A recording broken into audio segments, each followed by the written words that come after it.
a difficult process because this is a country where for many years the people had in their hearts and souls the devils of the capitalist system.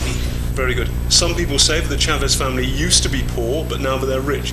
What's your answer to that? Bueno, tú sabes que el líder de este proceso es el presidente. One way to attack the president is by attacking the people closest to him.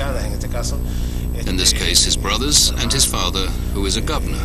Su padre que es gobernador. Smashing. Thank you. Que Dios me lo cuide. Gracias. Corruption runs deep in Venezuela. Transparency International, a clean government watchdog, says that Venezuela is now the second most corrupt state in the Americas, and it's got worse under Chavez. Even Robert Mugabe's Zimbabwe gets a cleaner bill of health. Venezuela feels like one of the most schizophrenic places on earth. The poor are doing better, but the rich are becoming super rich. Inequality in socialist Venezuela is getting worse. In places like the 360 bar, you can watch the lights twinkle in the barrios as you sip your sugared mojito. It's home from home for Arturo, oil entrepreneur, TV mogul, and loyal Chavista. This very place we're drinking in symbolises the whole damn thing. Out there behind me, the barrier where life is cheap and you can get blown away for the price of a McDonald's. And here, life is good, life is sweet. There can be a table here of 2 or 3 people that will spend in an evening the equivalent of our minimum wage. For a month. For a month. On the early part of an evening out. You're a posh bloke. Why do you support Chavez?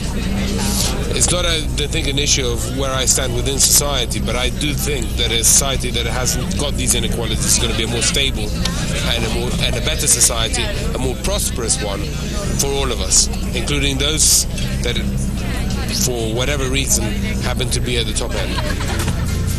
But Arturo is the exception to his class. Most of Venezuela's haves are deeply suspicious of where Chavez is taking society. Their money buys clout, and their intense dislike of Chavez means his government is under constant threat of yet another coup. If that happens, the president has supporters who can look after themselves, and we went to meet them.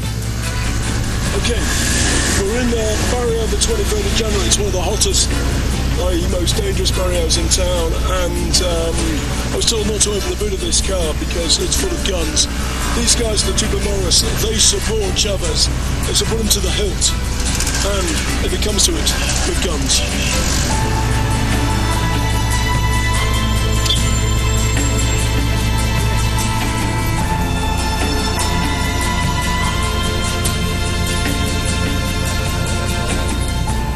Around here, the men in scarves are in charge.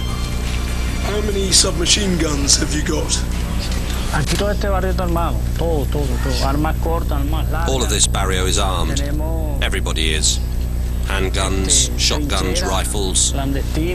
We are getting ready to face the imperialists if they dare to invade. And this is one of the arms that is available, ready to fire. And this man is ready to die, as I am.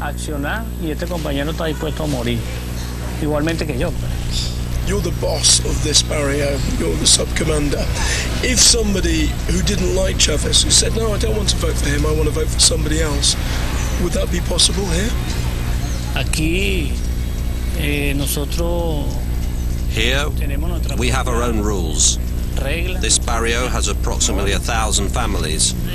I can tell you that no more than 7 families are against Chavez.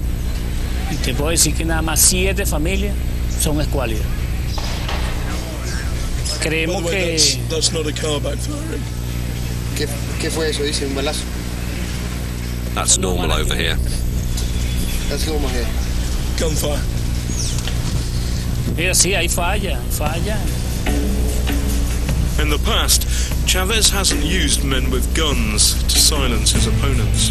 But his campaign for a new constitution, people vote on it in 2 weeks' time, has generated fresh trouble with his supporters firing on students. No deaths have been reported so far. The president's enemies say the new laws will set him up with totalitarian powers. With the price of oil nudging $100 a barrel, the future of Venezuela should be rosy. But it doesn't feel that way. However, you're never very far away from the Chavez pantomime.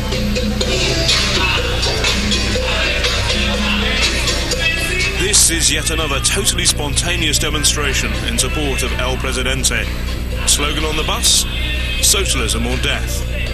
The music's good though.